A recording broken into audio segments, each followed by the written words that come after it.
You are now listening to the War Report Podcast Network. What is up, everybody? Welcome back to the College Loop Podcast, episode 113 of the College Loop Podcast. I am joined here today by Harrison Tarr and Daniel Locke. I'm Dylan Larck. I don't think I mentioned that before. Harrison, how you doing, buddy? I called you Harrison. Tarr, how you doing, buddy? Yeah, I know that's bizarre and wild to everyone on the show, but I'm doing fine. I'm feeling better. Thank you guys for stepping in on Monday. Oh my gosh, it wasn't COVID. I had that stomach bug that's actually, if you look it up, it's getting people yanked out of the U.S. Open right now because they're getting so violently ill that they can't play matches. So that's super, super fun. I was super sick in the Baltimore airport for 5 hours on Sunday night. Let me tell you something. Fall wedding disease, if you will. Let me tell you something that, I blame it on the fall wedding, that I don't recommend is, not feeling and being ill in an airport for an extended period of time or any period of time. But other than that, we're 100%, almost 100% recovered. I'm ready to talk Auburn. Daniel, how you doing, buddy? Good to see you. Tarr, great to see you too. Great to be back with you. I have a airport sickness story that can trump yours. I attended the Minneapolis Miracle with my dad in January of 2018, and then was violently ill in the Minneapolis St. Paul airport on the way back from a hot dog I had at U.S. Bank Stadium. So just one of many reasons why I will never step foot back in this state of Minnesota. But definitely glad you're here with us. Glad to be back, buddy. Let's talk some Auburn football at the top of the show, and then we've got a lot rolling through today. Actually, we've got almost every sport that's not in outside of the basketballs. We got a lot of sports though. A lot of stuff. Every ball that's not orange, we're talking about today. That's pretty close, actually. That's pretty close. So let's get the ball rolling, Dylan. Go ahead. Yeah, so we're gonna kick off with Auburn and the NFL. Week 1 is officially over and in the books. Derrick Brown, Carolina Panthers defensive tackle, 8 tackles, 1 sack, and 2 TFLs for him. Tank Bigsby got his first career touchdown for the Jacksonville Jaguars. Derek Hall and Kobe Wooten both got their first career tackles in the National Football League. Noah Igbenogany returned a blocked field goal for 58 yards back for a touchdown for the first touchdown of the Dallas Cowboys 2023 season. And Anders Carlson made his first career field goal at 52 drilled it, by the yards. Way. Absolutely drilled it. Good from 60. Did the potato also waste Anders Carlson's potential? Sources are asking. People are asking. Good week for Auburn in the NFL. A lot of good moments. Tank Bigsby, congrats on the first touchdown. Igbo got his version of the kick six. A lot of good things going on there. But I was very, very happy with my beloved Dallas Cowboys, because anyone who knows me knows that I am, in fact, a Dallas Cowboys fan. It was great to see him get some magic going for him early in that very, very impressive 40-0 whopping of Daniel Jones. Yeah, that was a game that happened. But anyways, let's talk Auburn current Tigers and then talk Auburn football. Auburn's got a game against Samford this Saturday under the lights at Jordan-Hare Stadium. And we're going to talk about our wish list, gentlemen. So here comes Coach Freeze Claus. And let's see what we're asking Coach Freeze for on our wish list. I tried something new, Dylan. It didn't work based on your face. We tried. You missed the roof on that one. I tried. But our wish lists that are all extremely long. We're going to give 2 wish list items, and we're going to go kind of in order, and we're each going to give 2 at a time because I think some of these play off of each other pretty nicely. Mr. Locke, what are the 2 items that you are on your Auburn or should be on Auburn fans' wish list this Saturday for what they want to see out of the Tigers when they take on the Samford Bulldogs, in-state foe, by the way, Samford Bulldogs, on Saturday at Jordan-Hare Stadium? For sure. So the first thing I'd like is we know that this team can run the football. Like that. That's great. Wonderful. We know. The passing game, still a huge question mark.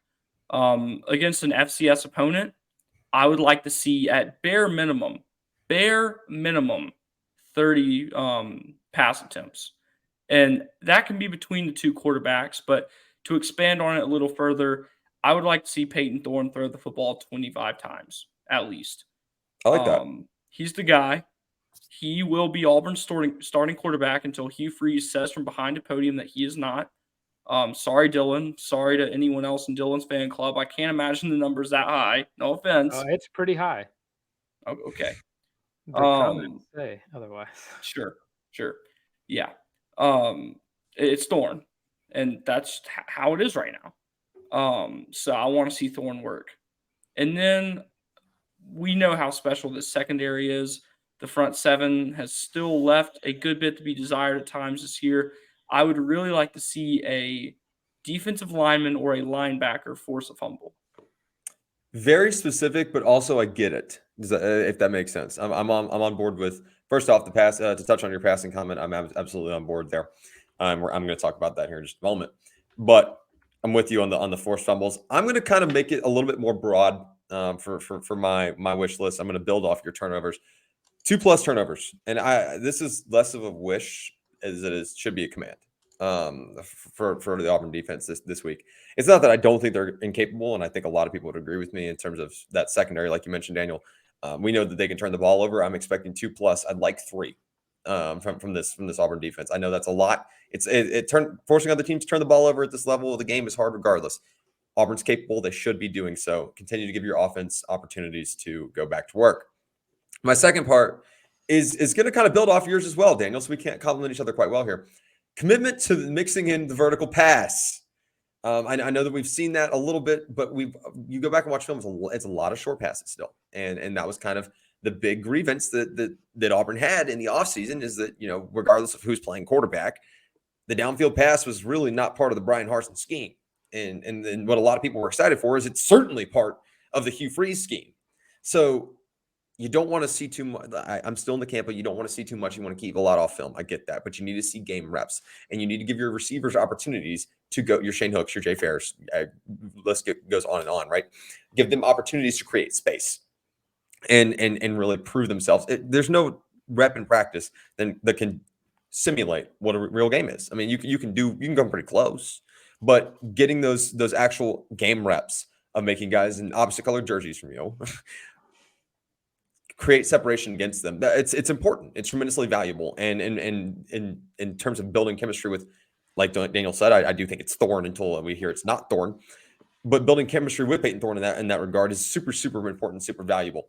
Dylan, I'm going to ask you yours. My bonus one, I'm not going to go into depth on it, was actually 7 TFLs. That's a lot, but 7 TFLs. I know that you're going to build on that, and I think that segues nice into you, right, Dylan? Yeah, I'm also going to play a little devil's advocate when it comes to the offensive side that I want to talk about for a little bit. But defensively, I want 3 defensive lineman sacks. Through the first couple of games, we have a total of, I want to say it's 6 sacks. 2, both of them coming from Eugene Asante and Donovan Kaufman, and 2 coming from Marcus Harris, which defensive lineman getting the sacks. But Jason Jones. And I want to see Keldrick Falk in that backfield. I want to see Jalen McLeod in that backfield. I want to see every single person not named Marcus Harris get in that backfield and get a sack. And it's just because Eugene Asante has been carrying this front 7, and Marcus Harris has found plays where he can get in that backfield. But I want to see Jason Jones.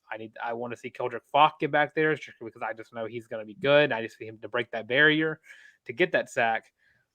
But other than that, this defensive line has just not been a presence on this front that we've been really wanting it to be, and they've not been playing the best opponents at all, like offensive line wise.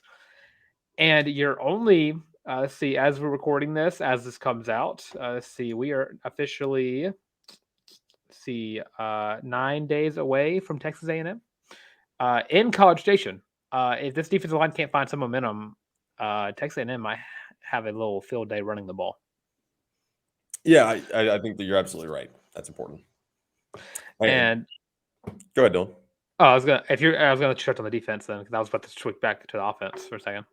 No, I'm with you. I know that you mentioned the Texas A&M. The likelihood of them, your manifestation being fulfilled is increasing day by day. I just wanted to give you props for that and tell you that I'm on board.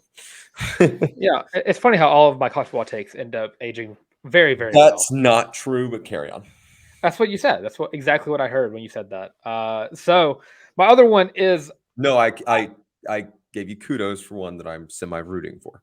Yeah, you said that Penn State's going to win a championship too, right? You've agreed that's going to happen too. Yeah. No, because I don't do crack. Well, my other one I need consistent play calling from for both quarterbacks. There should not be a game this season where Robbie Ashford does not see the field. He is just that athletic and that good when the football is in his hands. And we did not get to see a lot of that from either quarterback against Cal. And the play calling was all over the place. You'd have Robbie Ashford getting play action rollouts with no momentum going their way running the ball.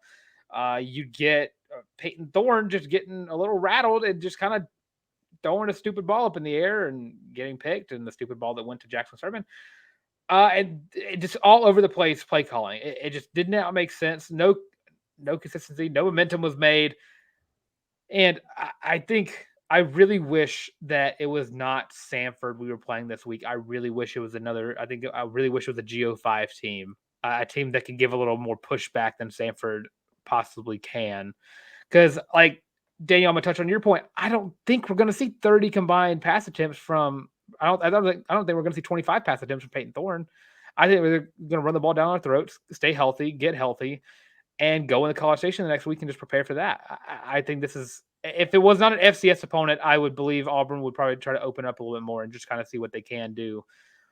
But with the FCS opponent, I just don't think we're gonna get that much more of a look at what this offense is gonna look like, because for what it's worth, A&M has a pretty decent defense, but can Auburn mimic what Miami did?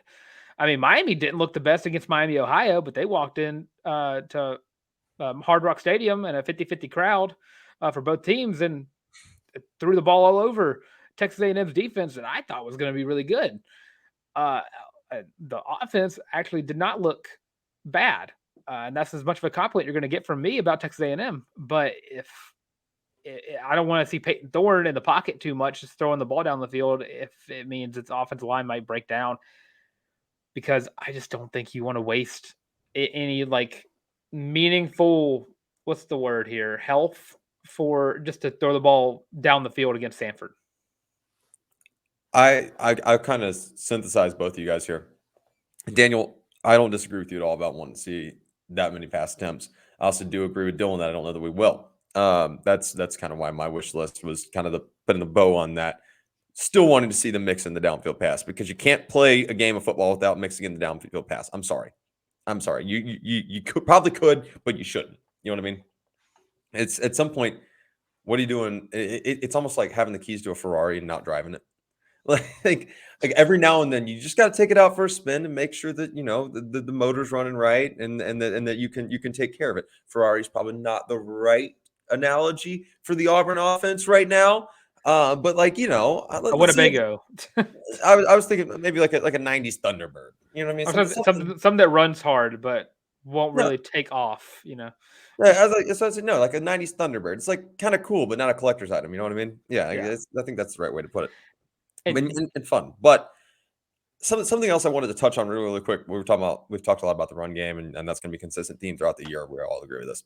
I've not been on the last two shows. I won't want to piss people off. Not actually. I really don't go out of my way to piss people off because I got dunked on, and that's just not what I'm setting out to do. But thanks to interactions, I guess. The rushing leaders from the Auburn-Cal game really told an interesting story about what this running back room was going to look like. Also, it spoke to, obviously, Auburn did not have the running game and the success level that we had anticipated, but told an interesting story. Your leading rusher being Jarquez Hunter on 11 carries, 53 yards on 11 carries, averaging 4.8. It's great. Second running back there is 51 yards on 8 carries. His name's Damari Alston. I just, and this is not just me saying I'm right, because I'm not saying I am yet. I just think I am. I also would be very interested to see what the running back packages look like. I don't expect Damari Alston to ever take RB1 snaps over Jarquez Hunter. I'm not, like I said, I don't do crack. But at the same time, be very interested to see going forward if Hugh Freeze has kind of had that self-discovery, and I'm not saying he hadn't already, but dude, I truly have a two-headed level monster. In this backfield, we can really truthfully exploit both of these. Not that this wasn't already part of the game plan, but I'm interested to see if it changes a little bit, because Damari was always part of this game plan, and so is Jeremiah Cobb, so on and so forth, right? And Jarquez Hunter, 27 is always going to be part of this game plan. He should be. He's fantastic. But I think what we learned on Saturday could reflect going forward. I don't think the gap's as big as we thought it was, fellas. I just don't. And I know that makes people really upset because a lot of people really like 27. I like 27 too. Great football player. But that's another thing I'll be watching for on Saturday to see snap distribution. I'm going to be interested because Damari has earned his right, in my opinion, to continue bolstering his numbers, and I think they should be pretty damn level with Jarquez Hunter. And I'll go even further beyond that point.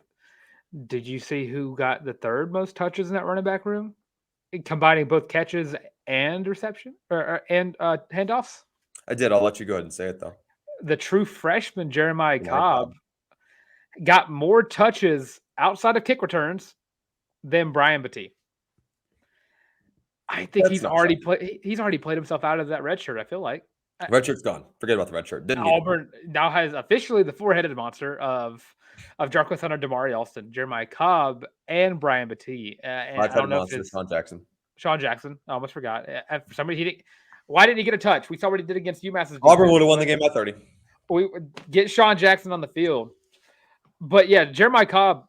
Yeah, I was so close to getting it right that he's gonna break that barrier of the leading rusher. But Sean Jackson just had to show us that he is the greatest running back in the history of Auburn football history, and beast mode his way down the field against the daunting UMass Minutemen defense.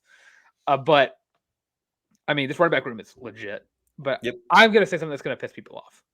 Because I've been in several arguments. People come at me a lot for my takes because I think Robbie Ashford deserves a bigger part in this offense than he already does. And I'm trying to figure out how people say that Robbie Ashford doesn't work in this offense when he only touched the ball 7 times, combining both passes and rushes. How can you possibly think, just off of that minimalistic amount of touches, that someone does not work in an offense? Especially when it's both sides, quarterbacks, play calling was not good against Cal. Daniel, I'll let you field this one. I mean, in today's day and age, all right, you have to be a threat through the air. Okay? When Robbie Ashford is in the game, you know it's a run play. And that's not always bad. Like some of those option packages and with Hugh Freeze and his bag of tricks, I like it. I think Robbie Ashford is an asset to this offense. However, he is not QB1 of this team, and I don't think he ever will be again. I'm not saying he won't, but in Daniel Locke's mind, on Wednesday, September 13th, 2023, 7:42 p.m. Central Time, Robbie Ashford is not the starting quarterback. He is not QB1, and he is not the main guy for the Auburn Tigers offense. Well, when you say he's not thrown through the air, we're not seeing any passing plays called in his favor. Auburn had no momentum calling passing plays down the field. Play action rollout should never be called when the offense is not moving the ball I asked a whatsoever. legitimate, genuine question, and this is not me being a smartass. How in pieces is rotator cuffed? Do we know? Are we 100% certain of how healthy his rotator cuff is? By Mrs. Ashford's sources, the shoulder's fine. Okay, great. Do we actually know how healthy Robbie Ashford's shoulder is? We do not. That's the $1 million answer to your $1 million question, is that if we don't know the state of his shoulder, and if you don't know if he can throw the ball, then Daniel's right. If the coaching staff does not have the confidence that A, he can throw the ball downfield at an effective level, and B, that it won't hurt him in the process. Let's not forget, I mean, player safety is important too. It's kind of a moot point, in my opinion. Well, I don't know, because why would you put a player in if you knew he's not 100%? If you're just going to put him in just to, throw his body at people as his main play call for Robbie Ashford. There are two Holden sides. Gerner's not being seen in this offense. You led me to my final question for Auburn football this week, and I'm going to put a pen in that and come back very, very shortly within the next 10 seconds to put a nice little bow on this Ashford conversation. Like I said, I think it's a moot point right now. If we find out, like you said, they're throwing him out there to get hit. I get that.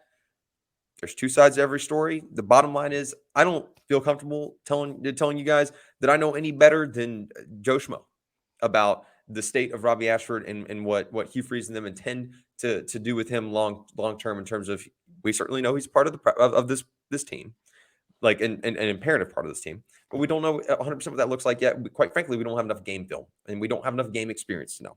So you brought up a good point here. I'm going to open this one up to Locke real quick. Should Auburn fans want to see, he's putting the finger up, he's got to take a sip of the hydro flask, so we'll open it up with Larck. Actually, Locke's good. He'll be back.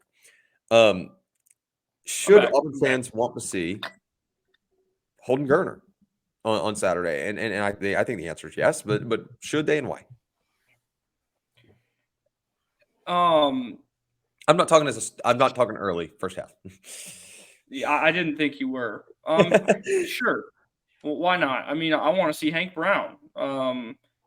Yes. If everything goes well, I'm perfectly fine with, just throwing everything out there and late in the second half. Because obviously it's going to be a mix of Thorne and Ashford all in the first half. If Thorne can check his box of all the attempts I want him to make, and Robbie has an opportunity to do some things, I'm okay with Holden Geriner stepping in mid third quarter, and I wouldn't be mad if Hank Brown got a drive at the very end. I wouldn't mind if Holden Geriner got in and slung the rock. I want to see what the back half of the depth chart looks like, and I don't want to be forced to find out like due to injury or something like that, because that this season will go up in smoke fast if that's the case. But I think Auburn fans should want to see Holden Geriner, because that means things are going well. I get that. I think Geriner, should fans want to see him?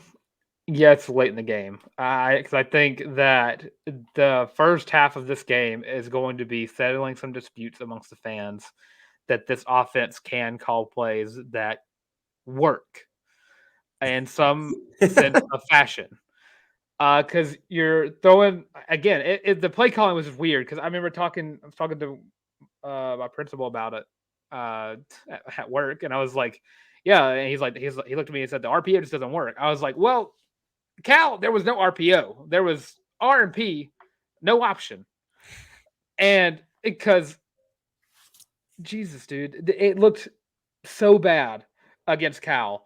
And I know I'm the Robbie Ashford truther, and that's my bit. I'm going to keep doing it till the end of time. I don't care if it looks unprofessional on my part. I'm looking at y'all comment section.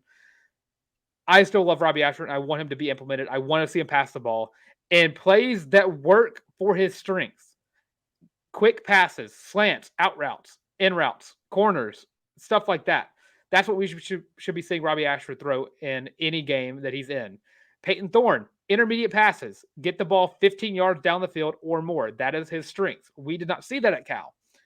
If we're going to want to make the Texas A&M booster sign that check on September 24th, we're going to have to figure out what plays work for each quarterback and how we are going to see that implemented. If we can't see Holden Geriner to the fourth quarter because we're still trying to figure out what plays can work best for each quarterback, I'm fine with that. We can put up 84 points. I don't care. And if all the starters are still in and healthy and not tired, I don't want to see him in that late, but it could happen.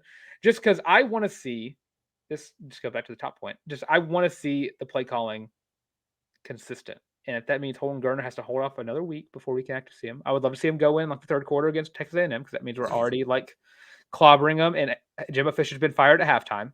That kind of stuff going to happen. That could happen. Yeah, I need to see consistent play calling. I want to see these plays called to the strength of these quarterbacks. If that means Holden Geriner or Hank Brown have to wait even longer to get in, that's fine with me.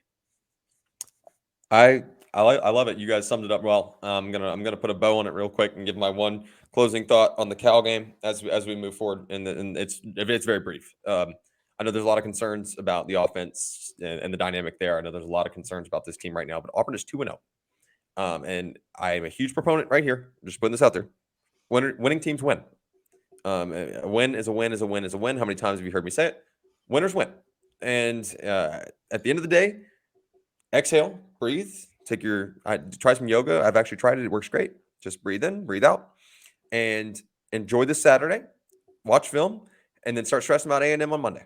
Sunday's fine, but Sunday's a day of rest. Everyone Saturday at 9. hold off your stressing and until Sunday. Daniel, since Dylan and I will be on the preview show, and obviously that's our Friday thing.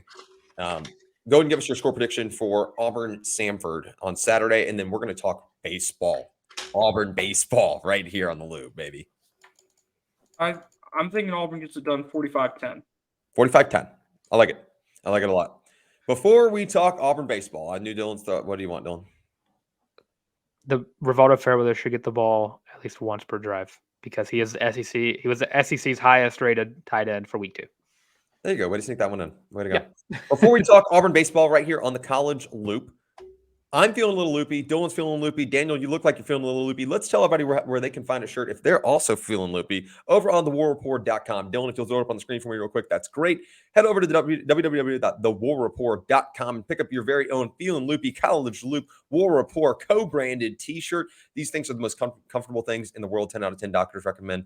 Everybody says it. Your best friend's got one. I guarantee it. I actually can't guarantee it because I think legally I can't guarantee anything. But great t-shirt. Certainly help. Appreciate you guys' support. If there's any way that you want to pick this up for game day, they look great. We can't encourage it enough. And if you're rocking one, make sure you take a selfie, tweet at us at the College Loop, and use hashtag Feeling Loopy. We will make sure to retweet you and shout you out. We'll throw you up on the stream on the next College Loop YouTube video. Very, very excited for that.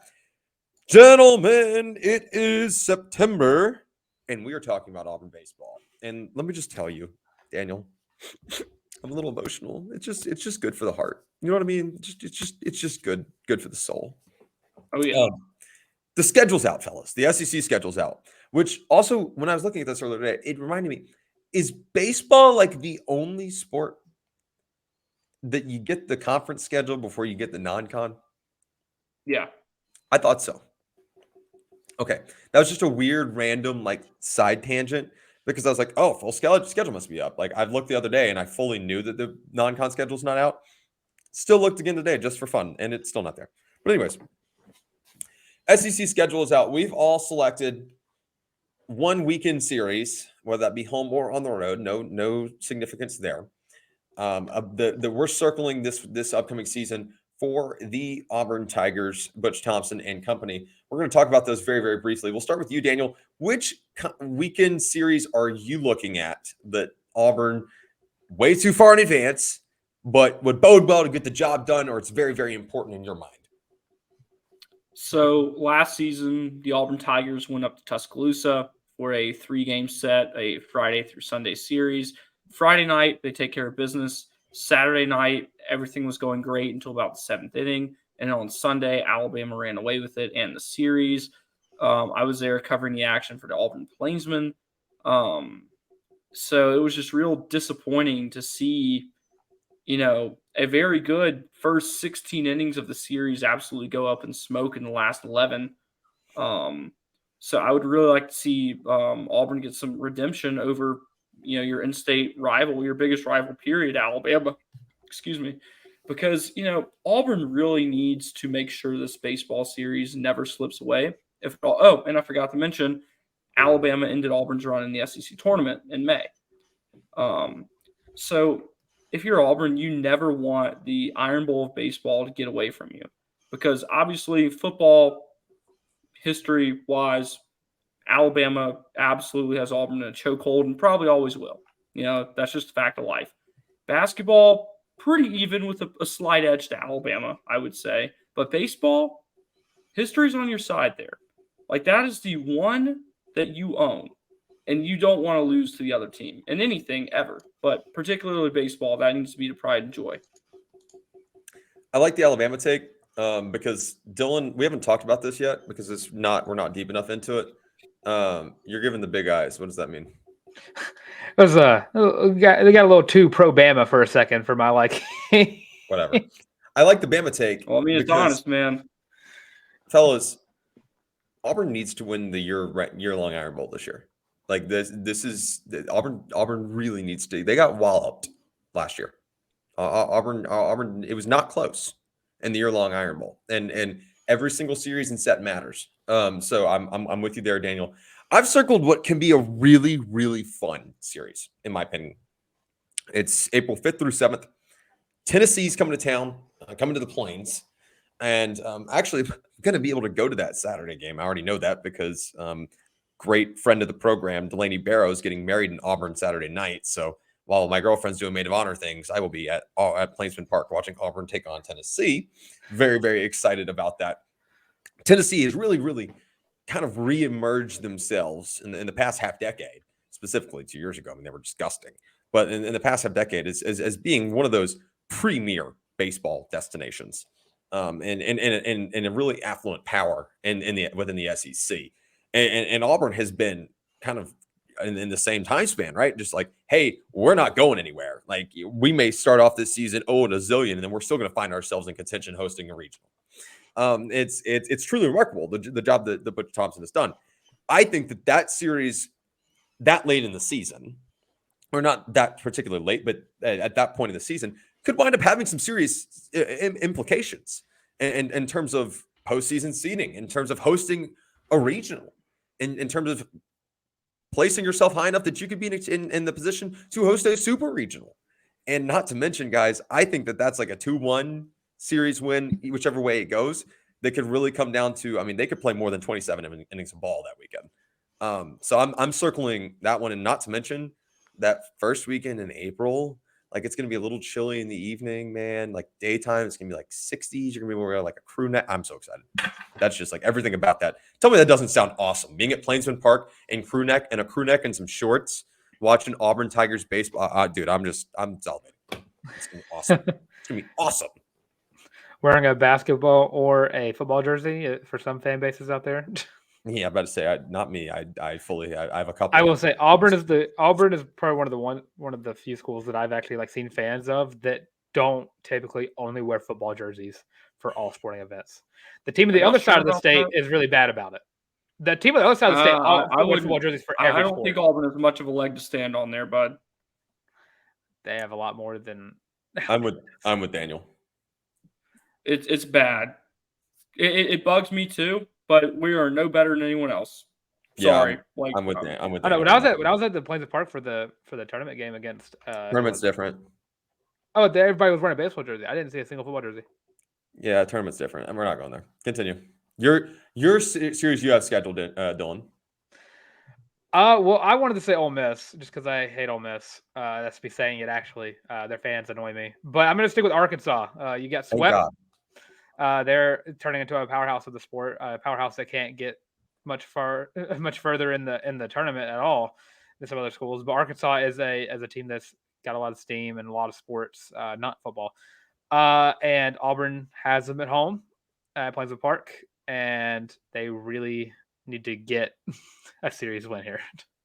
Yeah, and that's an early one too. Yeah, looking at the beginning of the slate, by the way, fellas.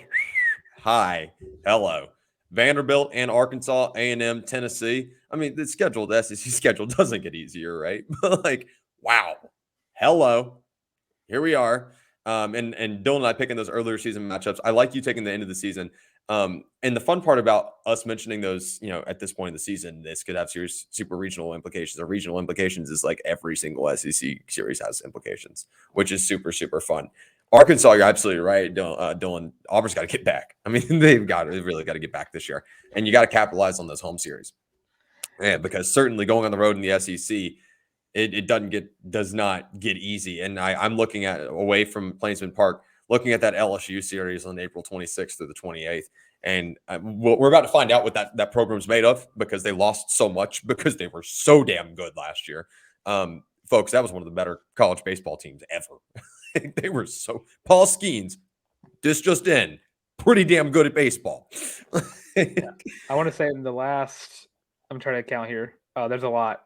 The Auburn has 3 wins over Arkansas since the last game of 2017. They played each other. Yeah, they need it. You know what I mean? They need it. They need it bad. So that'll be a fun one. Let's pivot over from one side of the diamond to the other side of the diamond. I get to say that in September. Let's go. We're talking Auburn softball right here on the College Loop, gentlemen. Fall practice is underway. We've seen the videos. They're awesome. of like the hype videos during practice. Like, it is so cool. Auburn has one of the better creative teams in the country, by the way. I'm just saying that. I'm being honest. I'm not 100% biased, if you want to call it that, because I know some of the folks work there. But damn, do they have some talented individuals? They get better every year too. It's crazy. It's unbelievable. They one up themselves every year, just when you think they can't. But Auburn softball fall practice is back. Let's talk real quick. Who has the most to gain this fall, or who can use this fall, this offseason, to really make a big impact on themselves, or has a lot riding on them in 2023? Kind of a broad, overarching statement there, I know. But let's talk about it. I'm going to lead off real quick, if that's okay with you guys. I want to talk a little bit about Michaela Packer. So Michaela Packer, she'll be a senior this year, which is just hard for me to wrap my brain around, because I remember going to her games when she was a freshman, and that makes me feel really, really old. But Michaela Packer, career batting average of 313. She's played in 150 games, started 134 of them, 336 ABs. I could go on and on and on. 12 career homers. Pretty down year, and battled some injury a little bit on and off last year, if I'm not mistaken. And really slumped for a while there. I think Michaela Packer, with a good offseason, could quietly be, if not the best, one of the best players on this team in 2024. And I think that there's a lot of growth there. She's got a ton of speed on the base path, and she's got a big bat when she's hot. It's about developing that consistency in terms of not always hitting for power. Those line drive hits, right? They always coach in Little League. You just hit line drives and let the ball take care of the rest. I think that Michaela Packer having a big fall could be very, very impactful for what's going to look like a very, very different Auburn Tigers team in 2024. I mean, hell, half this team is gone. And it's not just because they graduated. The transfer portal fleet has left the metaphorical harbor. So that's where I'm at. I like Michaela Packer to have a big year in 2024. And if she has a good fall, I mean, that just goes and build on the case. Daniel, who do you have your eye on going into the 2024 season and during the 2023 fall ball?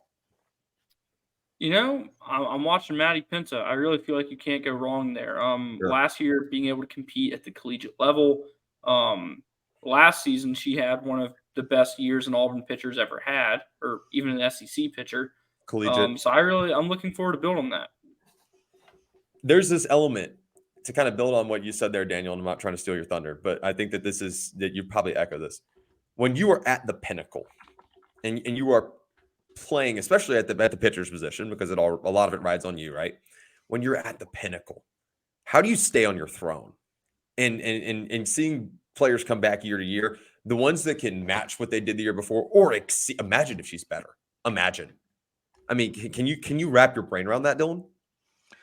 No. Just like, if you can stay on that throne, Daniel, how damn impressive is that? That'd be awesome. Unreal. Dylan, who are you watching for in 2024? Yeah, I was looking at the roster, and I found another one that I'm interested in seeing, just because, just comparison wise. But my returning player that I'm looking forward to is Isa Stresvik. She was very hot or cold on some days, but whenever she can make contact on that ball, is that ball going to fly? Right. And she's going to be taking over. I believe she'll be playing left of Michaela. Sorry, words are hard. There you go. With the absence of now Lindsey Garcia, who went to Clemson, sadly. Right. And another player that I'm looking at as well is the freshman Shaylee Clemens, ranked number 5 overall first baseman by extra inning softball coming in. And I mean, what if Mickey Dean found a way to hit on back-to-back freshman first baseman? Imagine. That is a hell of a lot of an expectation and a hell of a bar. I mean, I'm just looking forward to her. She's 6'1", so she's actually taller than Bri Ellis. Surprisingly so. Some way, somehow. But yeah, I'm looking forward to those two. Isis, if she can just get consistent with the ball, batted 2-3-4 last year. If she just get consistent with it, I mean, this Auburn softball team might be, I don't want to say top of the SEC, but definitely competing up there for a top 3 spot. I also want to throw this in there before we transition to another sport here in a second. I've heard that Bri Ellis got stronger. Lovely.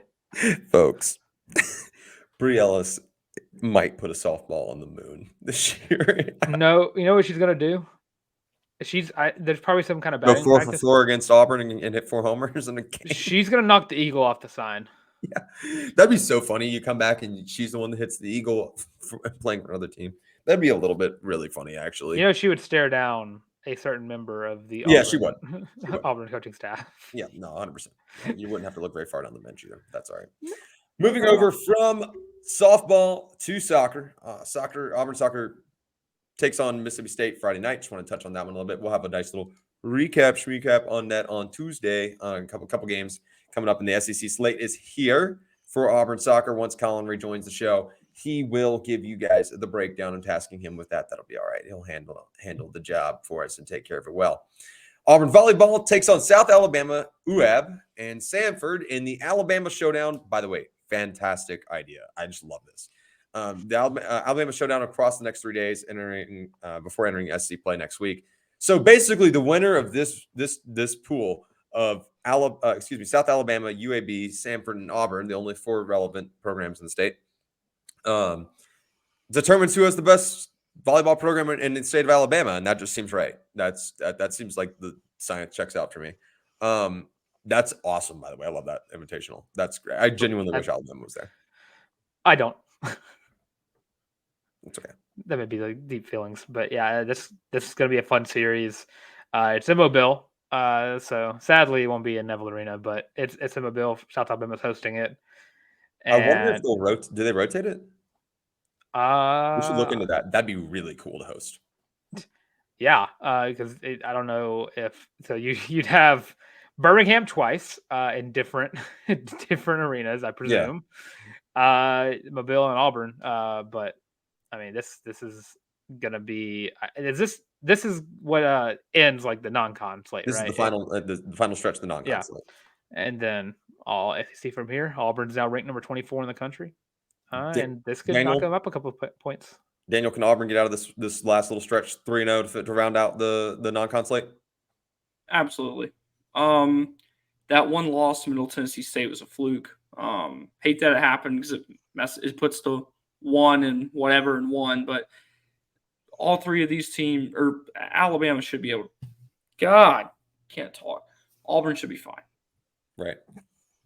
Dylan's a little suspect that you're an undercover Bama guy today, but that's all right. Yeah. Well, I mean, for full disclosure, my parents both do have a degree from there, and I spent probably 8 or 9 years rooting for them before I actually cared about college football. So, love it or hate it, it is in my blood.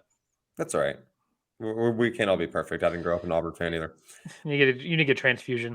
Now, Daniel, I do have another as we pivot to yet another sport. I told you we had a full slate today, fellas. We really did. I have a very important question for you, Daniel. Mm-hmm. How good is the Auburn golf program? The Auburn golf program is pretty good. It's only getting better by the day. After scoring 17 under, yes, you heard me right, 17 under throughout the Maui Gym Intercollegiate, Jackson Coyven has been named the Southeastern Conference Co-Golfer of the Week, and it is the first time in Auburn's program history that a freshman has won this award. He shares with Hunter Logan from Mississippi State. In his 3 rounds, he went 65, 66, and 65 with 17 birdies, which is insane. A Chapel Hill, North Carolina native. Really glad that Nick Leinard was able to get him because North Carolina is a good golf program as well. But just like Auburn can't land kids from Central Phoenix City in football, they lost on a real good one there. North Carolina did. And yeah, they get to play again next week. So it'll be in Birmingham. Free and open to the public from Monday, September 25th to Wednesday, September 27th. It's the SEC Fall Preview at the Country Club of Birmingham. That's, of course, I play a very nice area. So, yeah, if you're in Birmingham and want to go watch some golf, for sure get out there. I shot a 65 once on Wii Golf. Yeah. on the Wii. That's fantastic. Lots going on, folks. This has been actually a pretty busy week in Auburn athletics outside of football, which Thank God, praise the Lord, hallelujah. There's been less news about football than there has been any other sport, really. I know it's painting Dylan and Daniel. I don't know about you, but it's been a nice little cleanse for me. This has been so enjoyable. Like, it's I don't know. I love the football drama. been a nice cleanser, mental cleanse, if you will. Next time you see our faces, I almost said pretty faces. Well, you'll see John Conley's face tomorrow, so you might want to watch the YouTube version. But next time you guys see our faces, will be Dylan and I on tomorrow's preview show, joined by Jonathan Conley. He'll be helping us preview. He's watching film as we speak on the Samford Bulldogs. Throwing on yet another hat this year. That's right. To break down Auburn's chances, if you will, but their schematics for Saturday, and talk about the outlook that the Tigers should take. He's a dog and really, really fun to talk to. Make sure you like, subscribe, and ring the bell if you're hanging out with us right here on YouTube. Daniel, tell everybody where they can find you, love you, and support you. You gave me the you can't talk bug, by the way. You can find me on Twitter or X, like Dylan says. It'll redirect at DanielJLocke. You can catch my written work for 1819 News. I'm your credentialed member of the Auburn media over there. Lots of cool stuff coming out later this week. Over at the Auburn Daily, lots of written work there. Or if you're an Atlanta Braves fan, they just clinched their 6th straight division title, the second longest division title streak in franchise history. To show how good of a multitasker I am, I was covering the game while recording tonight. So for sure, once you're done listening, go check it out. Some good stuff over there. And yeah, that's about it. And full-time student, DanielJLocke. Always good to see you, buddy. I am Harrison Tarr, by Harrison Tarr on the Bird app, Twitter, X, whatever you want to call it. Also on Threads if you want to come hang out. As I mentioned before, make sure you like, subscribe, drop in the comments. We're ready to get those score predictions. If you guys aren't going to watch the preview show tomorrow, like, what the hell are you doing? But it's okay. So you can drop the score predictions here as well. What do you want to see? What's on your wish list for Auburn football this weekend? We want to hear what you guys want to see from Hugh Freeze and company, Peyton Thorne, Robbie Ashford, and friends, if you will. If you've not already purchased a Feelin' Loopy shirt, you should go do that. That's just my kind reminder. It's www.thewarreport.com, but you don't have to type it in the search bar. It's in the description for any one of our shows. So make sure you go check that out. Thank you guys so much for all the love and support. I'm going to let Dylan get us out of here. We're almost at 600 subs. So that's pretty cool. I checked that earlier today. 570 up north of 570. So that's super, super cool. We want to get to 1,000. We can open up a whole bunch of new avenues that can really support us. So the best thing you guys can do is just hit subscribe and ring that bell. Dylan, get us out of here. And of course, I'm DanielJLocke at your boy the Tank on Twitter /X. It redirects. You can just get me right there at your boy the Tank at YABOI the Tank. And if you want to catch me on Instagram as well, you can get me at DylanLarck at DYLANLARCK. Throw up some Feelin' Loopies in the chat. I'll try to be around in the chat as much as I possibly can today, but earlier as well. And also throw out the Red Zone Robbie as well, just for the memes. That's right. Of course, if you want to follow us here, you got us on YouTube, or you can, again, right here, like, comment, subscribe, leave your predictions like Tarr said. Leave your thoughts about what you want to see from this game. Do you want to see Robbie Ashford more? Answer yes. And, of course, if you want to follow us on Twitter /X, Facebook, TikTok, and Instagram at The College Loop. And, of course, Tarr seeing our faces. I mean, look at Tarr. Look at him. Ugh. You got us on Spotify, Apple Podcasts, Google Podcasts, and Amazon Music. And, of course, all of that being said, this has been the College Loop podcast.